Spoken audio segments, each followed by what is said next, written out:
The buzzing of my phone woke me up at 1:30 a.m. It wasn't the usual buzz of a text or call, but a different pattern, something for a security alert. Half asleep, I almost ignored it, but something made me take a closer look. The notification was from an app one didn't remember installing. It said, "Secure Track Alert. Location data accessed." My name is Brenda, and that notification was the start of everything falling apart in my otherwise normal life. I sat up in bed, trying not to wake James. He was asleep beside me, his back turned like always lately. The blue light from my phone cast strange shadows on the walls as I looked into the mysterious app. It wasn't on my home screen, but hidden deep in my phone settings. Somehow, it had been running in the background for who knows how long. "What the hell?" I whispered, my hands trembling as I explored the app. A map popped up, showing everywhere I'd been in the past week. My daily drive to work at the high school, my Friday coffee with Barbara, even my secret visit to a jewelry store to buy James an anniversary gift. Suddenly, the bedroom felt hot and claustrophobic. I slipped out of bed and walked quietly to the kitchen, passing my daughter Samantha's room. She was asleep, completely unaware that my world was starting to fall apart. In the harsh kitchen light, I dug deeper into the app. It wasn't just tracking my location. It had my text messages, call logs, and even my internet history. Each discovery felt like another blow. Who could do this? And why? My hands shook as I poured myself a glass of water. The house was silent except for the hum of the refrigerator, making everything feel even more unreal. My phone buzzed again. Another alert. Secure Track Alert. Audio recording in progress. My stomach dropped. Audio recording? I frantically searched the app until I found a folder labeled Recordings. The newest one was from 6 days ago. It played back my conversation with Barbara at the coffee shop. "I don't know, Barbara," my own voice said, distant and tinny. "James has been different lately, working late, always on his phone." I quickly stopped the playback, feeling sick. Someone had been listening to my private conversations. Someone had been following my every move. The app needed physical access to be installed, which made it even worse. Suddenly, I heard footsteps upstairs and I froze. They were heading toward our bedroom. It was just James, probably going to the bathroom like he usually did at night. But for the first time in 16 years of marriage, the sound of his familiar footsteps made my skin crawl. I quickly closed the app and deleted the alerts. My instincts as a teacher kicked in. Don't show your hand too early. Gather evidence. Make a plan. My students would never guess that their Shakespeare-quoting English teacher could think like this. Back in bed, I lay awake, listening to James's steady breathing. My mind was spinning. The man sleeping beside me, the father of my child, my partner of 16 years. What was he hiding? Why would he need to track me? Or was this part of something bigger? One thing was clear. I couldn't confront him. Not yet. Not until I knew what I was dealing with. Tomorrow, I'd start digging. Tomorrow, I'd figure out what kind of secrets had been wrapped around my life. As I finally started to drift off to sleep, my phone buzzed one more time. I almost missed it in my exhaustion. A text from an unknown number. It read, "Be careful what you look for, Brenda. Some truths are better left buried." Morning came too fast. I hadn't slept much after finding the spyware, but I forced myself through the usual routine. The smell of coffee and toast filled the kitchen as I packed Samantha's lunch, trying to keep my hands steady. James came downstairs in his crisp blue suit, the one he always wore for big client meetings. He barely glanced at me as he poured coffee into his travel mug. "Big meeting today?" I asked casually, watching his face. "Yeah," he said, not looking at me. "Probably won't be home for dinner." He stirred his coffee slowly, almost robotically. "The Morrison accounts?" I asked, remembering the excuse he'd used 3 times in the last 4 weeks. "Yeah, it needs extra attention." He didn't look me in the eyes. I wanted to scream at him, to demand answers about the app. But instead, I just nodded and went back to making Samantha's sandwich. "Mom, have you seen my USB drive?" Samantha ran into the kitchen, her dark hair still wet from the shower. "The blue one with all my coding projects?" "Check the living room," I said, my voice steady. even though my whole world felt anything but. I said you were working there last night. Samantha paused, looking back and forth between James and me. She'd always been sharp, too smart for her own good sometimes. Her eyes narrowed as she noticed the space between us, the way we didn't touch. James moved past me to grab his briefcase. "Dad, you promised to help me with my computer science project this weekend," she said suddenly. "The one about digital privacy and security." I almost dropped the knife I was holding. James's shoulders stiffened. "Sorry, sweetheart," he said, his voice tight. "Something came up at work. Maybe next weekend." Samantha's face fell, but I saw something else in her expression. Suspicion, maybe. "Right. Work again," she muttered. James quickly kissed her forehead and headed for the door. "Love you both," he called out, but it sounded flat, like he was reading lines from a script. After he left, Samantha turned to me. "Mom, what's going on?" "What do you mean?" I said, keeping busy with the dishes. "Dad's been acting weird lately." "And you," she hesitated. "You look like you haven't slept. Plus, you're washing the same plate for the third time." I froze, then set the plate down, forcing a smile. "Just work stress, honey. You know how it is with final season." "Mom, I'm 15, not 5, Samantha said, crossing her arms. "I know something's wrong. I heard you up last night." Before I could say anything, my phone buzzed. Another secure track alert. I grabbed it quickly, making sure Samantha didn't see. But I caught a glimpse of the message. Audio recording saved. Kitchen, 6:45 a.m. "I need to get to school early," I said, grabbing my purse. "Teacher's meeting. Will you be okay taking the bus?" Samantha's face hardened. Sure. Whatever. The drive to school was a blur. Once I parked, I pulled out my phone and found Barbara's number. We'd been friends since college, and she worked in IT security. If anyone could help me figure this out, it was her. But before I could call, a new text appeared from the unknown number. "Careful who you trust, Brenda. Barbara might not be the friend you think she is." My stomach dropped. How did they know I was about to call Barbara? Unless I looked around the parking lot, suddenly feeling exposed. The spyware must have access to my phone's camera too. A knock on my window made me jump. It was Thomas from the English department, looking concerned. "You okay, Brenda?" "The meeting's about to start." "Yeah, coming," I said, grabbing my things. My mind was spinning. I couldn't trust my phone. I couldn't trust my husband. Maybe I couldn't even trust Barbara. And worst of all, I was starting to feel cracks in my bond with Samantha, the one person I thought I could count on. I was trying to protect Samantha from all of this. As I walked into school, another text came through. "Smart girl, your daughter. Maybe she should look into that computer science project more carefully." Lots of interesting things to learn about digital privacy these days. This wasn't just a threat anymore. They were dragging my daughter into it. And that was my breaking point. I found Robert Downey's office tucked between a laundromat and a Chinese takeout place.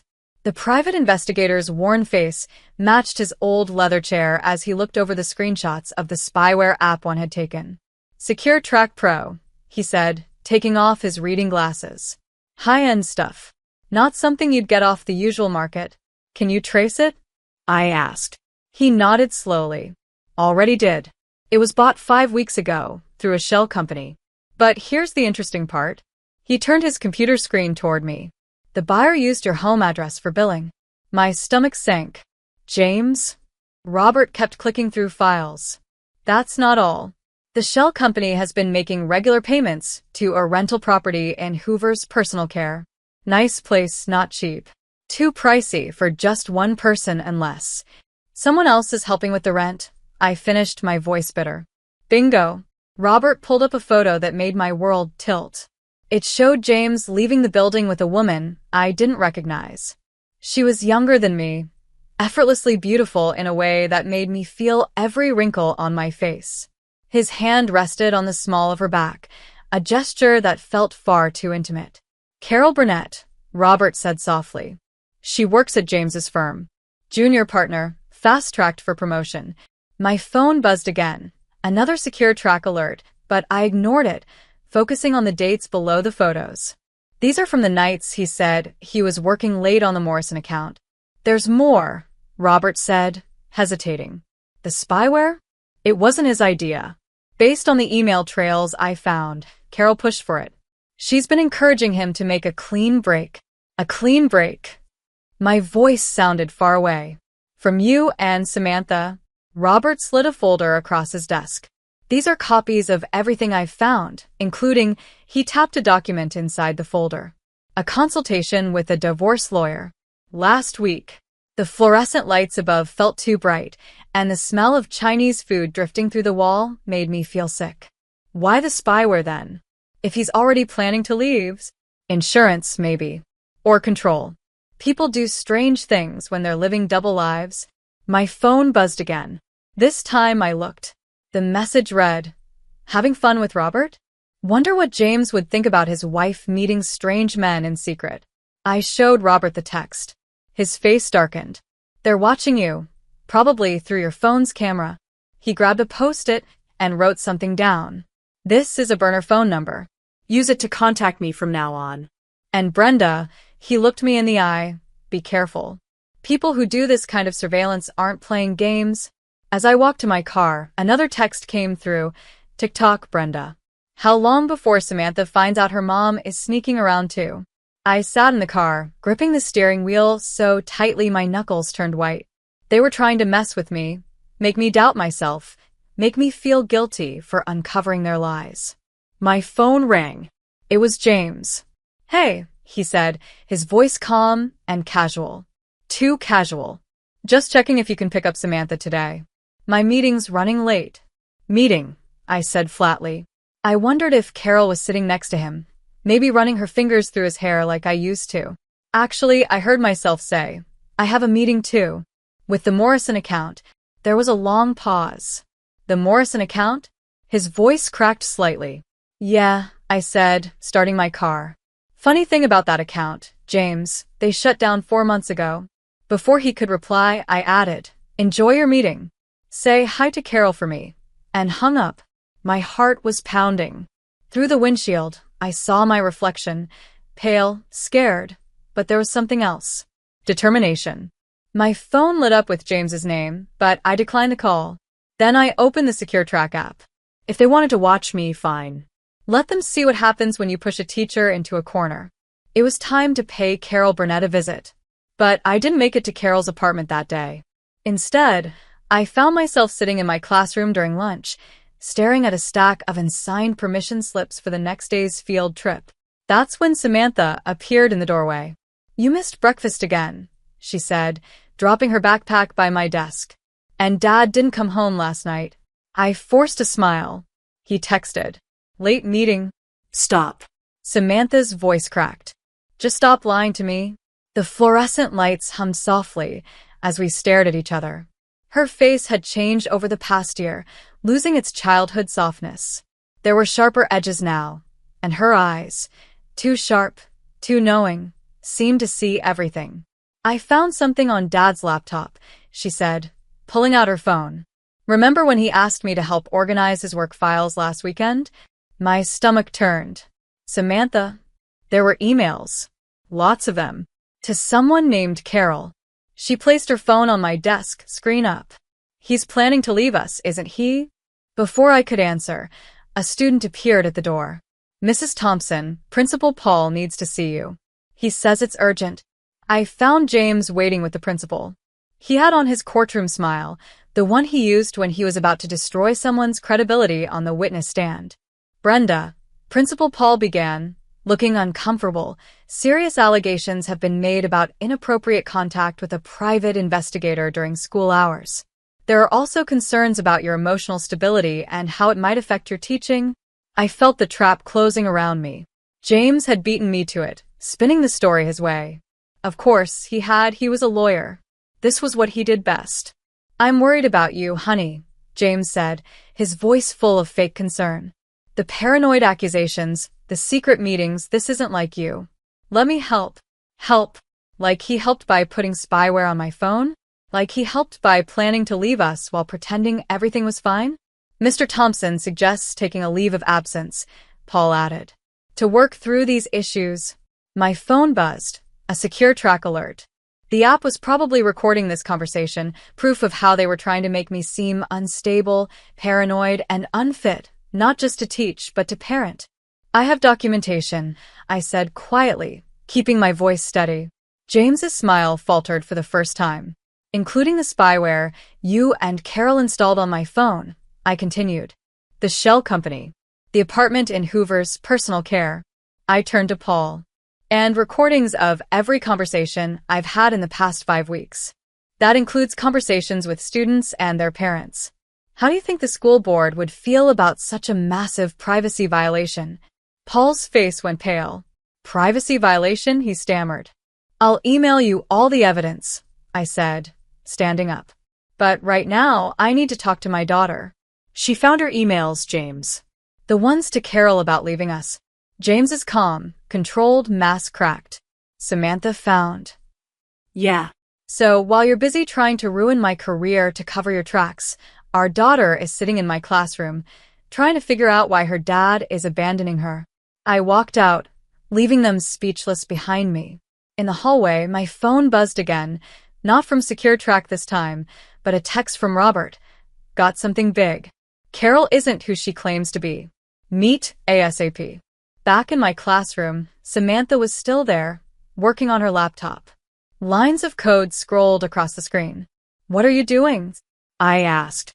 Fighting back, she said, not looking up. Did you know most spyware has weak spots? Backdoors that can be exploited. Dad should have done better research before buying it. I watched as her fingers flew across the keyboard, her face calm but focused. At that moment, she looked so much like me, not the scared, broken version of me from the past few weeks, but the strong version I used to be. I had to step up and be a mom again. Samantha finally looked up from her laptop. I found something else in the app's code. Something bad, really bad. I don't think this is just about Dad's affair anymore. My phone buzzed, but this time it wasn't from the unknown number. It was from Carol herself. We need to talk. Your husband isn't the only one being blackmailed. Meet me tonight.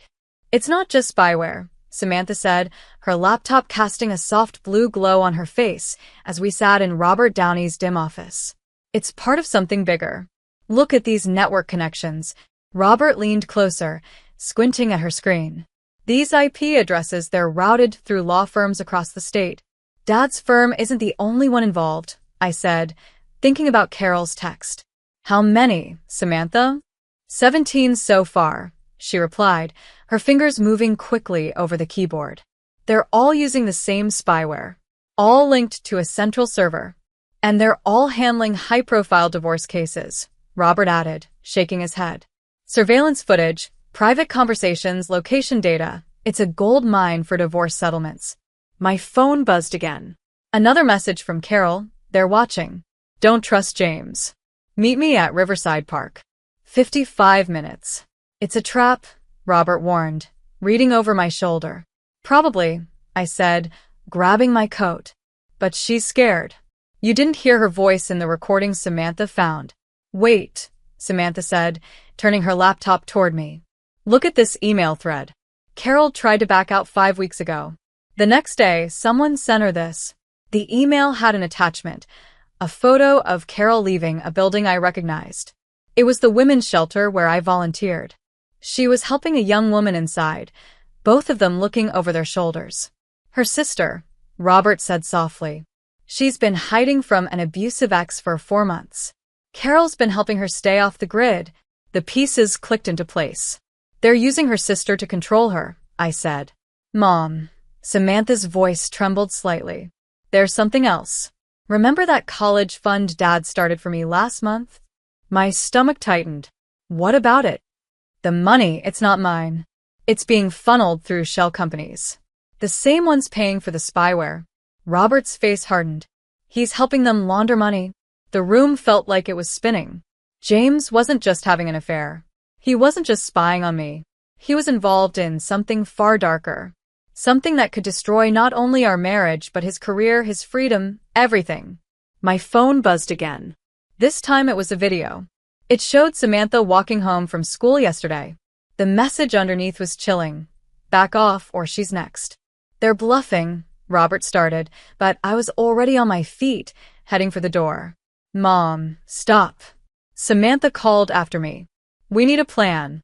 I have one, I said, turning back to see her worried face. She looked so much older than 15. I'm ending this. Tonight. Not alone, you're not, Samantha said, grabbing her laptop. I can hack their network, Samantha said. Shut down the spyware remotely and give you some time. Absolutely not, I said. It's too dangerous. More dangerous than you meeting Carol alone? Samantha stood her ground, chin lifted stubbornly. They're already threatening me. At least let me fight back. Robert cleared his throat. The kid's right. You need backup. I've got a friend in the FBI cybercrime division. One call. No, I interrupted, thinking about Carol's sister and all the other people being blackmailed. Not yet.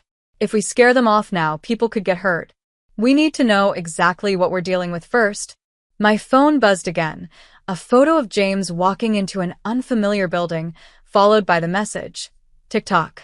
Your husband's about to make a deal that can't be undone. Choose wisely. I looked at Samantha, this brilliant, brave girl who refused to back down.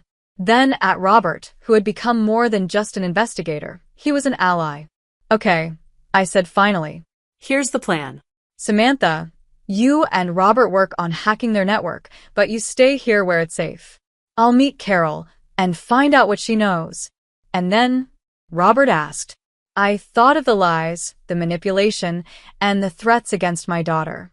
And then, I said, we burn it all down. Every last bit of it. As I left the office, I heard Samantha's fingers flying across her keyboard. I smiled grimly. They thought they could threaten a mother's child? They were about to find out just how dangerous that could be. Riverside Park was empty when I arrived, except for Carol, sitting alone on a bench near the water. She looked different from the photos Robert had shown me, smaller, more fragile. They're watching, she said, her voice low, eyes scanning the area. But Samantha's program worked. We've got about 10 minutes before the spyware comes back online.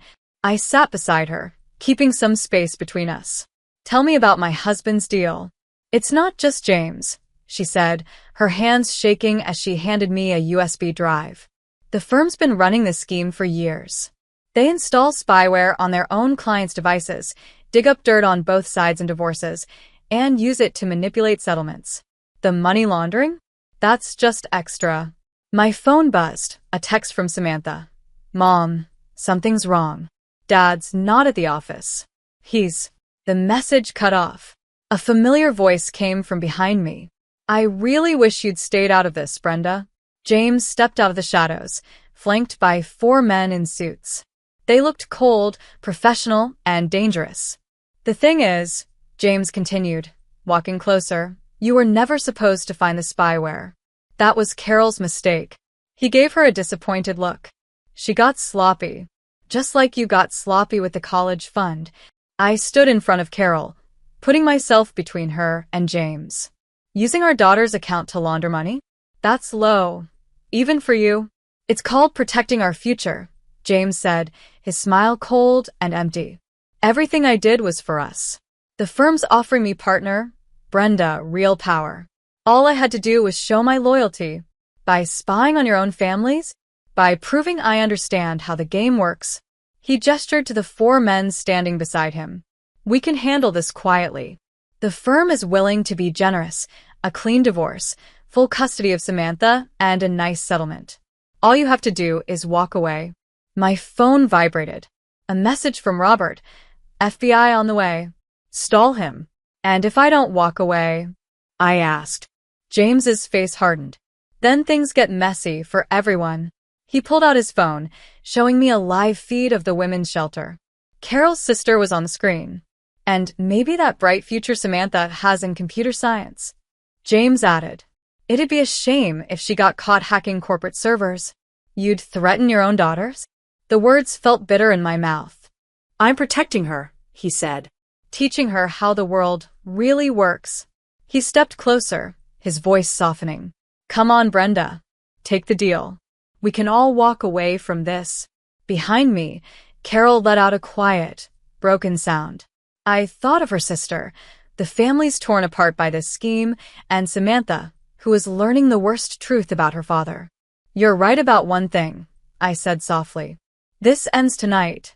I pulled out my phone and turned the screen toward him.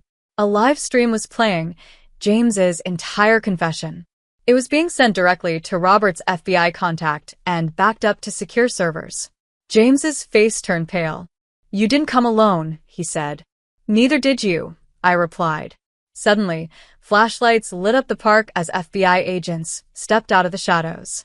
The men beside James melted away like smoke, leaving him alone as the agents closed in. "Brenda, please," he begged, all the confidence gone. "Everything I did was for us. For Samantha." "No," I said, watching as the agents cuffed him. "Everything you did was for yourself." My phone buzzed one last time, a message from an unknown number. "This isn't over. The firm protects its own." I looked around. James was being led away. Carol was crying as agents reassured her that her sister was safe. The life I'd built was crumbling, and I knew the firm would fight back. My career might be over. Our savings were probably gone. And back in Robert's office, Samantha had just seen her father choose power over family. But standing there in the dark, watching James's world fall apart, I realized something important. Sometimes you have to burn everything down to see what's worth saving. My phone buzzed again. A text from Samantha. "Mom, are you okay?" No, I wasn't okay. But for the first time in weeks, I knew exactly what I needed to do next. I thought about what I was fighting for. The holding cell at the federal building wasn't what I expected. James sat there in his expensive suit, looking both powerful and pitiful under the harsh fluorescent lights. 2 FBI agents stood outside, but they had given us privacy for this conversation. "You could have taken the deal," James said quietly. "We could have kept our family." "Our families," I repeated, placing the USB drive Carol had given me on the table between us. "Let's talk about family, James. Let's talk about the 35 other families your firm destroyed this year alone." His jaw tightened. "You don't understand how things work in my world." "Oh, I understand perfectly." I slid a pile of papers across the table, bank statements, emails, surveillance logs. "You chose power over people, money over morals. And now you're choosing your firm over your daughter. Leave Samantha out of this. You brought her into this when you used her college fund to launder money," I said, my voice steady even though my hands were shaking. "When you threatened her future to protect your scheme." A knock at the door made us both jump.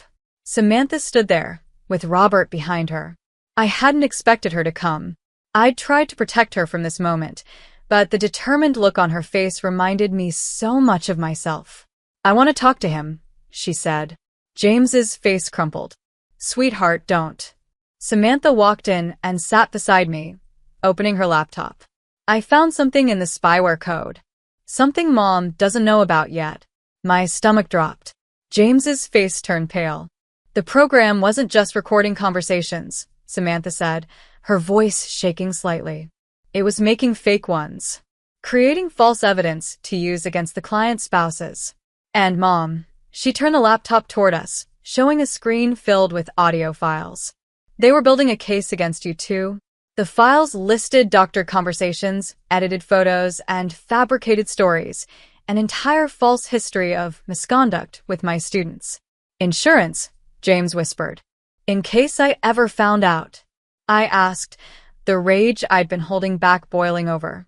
"In case I ever threatened your precious firm." James looked away. The firm required leverage on everyone involved. Even me.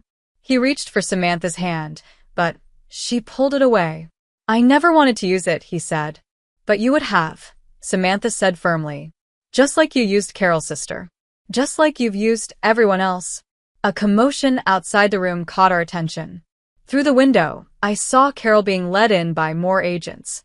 Her face was streaked with tears, but there was a fierce determination in her eyes. Behind her, a line of men in suits, senior partners from the firm, followed, their powerful facades cracking as federal agents marched them in. "They're all turning on each other," Robert said from the doorway. "The whole house of cards is collapsing." James stood up suddenly, desperation in his eyes. Brenda, please. I can still fix this, James said. The firm has connections, resources. Stop. Samantha's voice cut through his excuses. Just stop lying. Mom found the spyware, but I found the truth. I'm the one who cracked their encryption. Me. Your daughter. The one you were ready to sacrifice. She stood, gathering her laptop. I used to think you were the smartest person I knew. Now I see you're just a bully who thought he could control everyone with their secrets. She turned to me. Can we go home now, Mom? James reached for her again. Samantha, everything I did was for yourself, she said, cutting him off. Mom protected me. You just protected your power. As we turned to leave, James called out one last time. What happens now? I looked at Samantha, my amazing daughter, who had grown stronger through all this. At Robert, who had become a true friend. And at Carol, visible through the window, who had finally chosen truth over fear. Then I looked at James one last time. Now we rebuild, I said. Without you. As we walked out, Samantha slipped her hand into mine. Behind us, James's world continued to fall apart. But ahead of us was something new, a future built on truth, not secrets. Strength, not power. Love, not control. My phone buzzed one last time, a message from the school board. Position secure. Evidence of the firm's manipulation cleared. When can you return to teaching? I smiled and squeezed Samantha's hand. We had a lot of healing to do, but for the first time in months, the path ahead was clear. 4 months later, I stood in our new apartment, watching Samantha set up her computer station in what used to be our dining room. The space was smaller than our old house, but it felt more like home. Mom. Samantha called, excitement in her voice. The cybersecurity program accepted me for their summer workshop. I walked over to see the acceptance email and couldn't help but think about how much had changed. The trial was still ongoing, but James had pleaded guilty to lesser charges in exchange for testifying against the firm. The scandal had rocked the legal community, exposing similar schemes at law firms across the state. My phone buzzed, a text from Carol. Coffee tomorrow? Barbara's coming too. We need your input on the shelter's new security system. That had been unexpected, how Carol had gone from an enemy to an ally. After everything settled, she threw herself into helping other women escape controlling relationships. Using her insider knowledge of surveillance tactics, she worked to strengthen the shelter's protections. Think fast. Samantha tossed me a small package. Inside was a USB drive shaped like a key. It's clean, she said with a grin. I smiled, holding the drive in my hand. We still had challenges ahead, but for the first time in a long time, I felt hope. I checked my phone and smiled. We could laugh about it now, but those weeks of uncovering the spyware had changed both of us. Samantha had turned her pain into purpose and was now the youngest intern at Robert's new cybersecurity consulting firm. And me? I was back to teaching, but it felt different, better, more meaningful. Professor Thompson, a student's voice called from my laptop. Right, office hours, I said, snapping back to the present. Even over video chat, teaching felt more real now. Just a minute. I called back, then turned to Samantha. Dinner at 6. Barbara's bringing that pasta you like. Can't, Samantha said, packing up her laptop.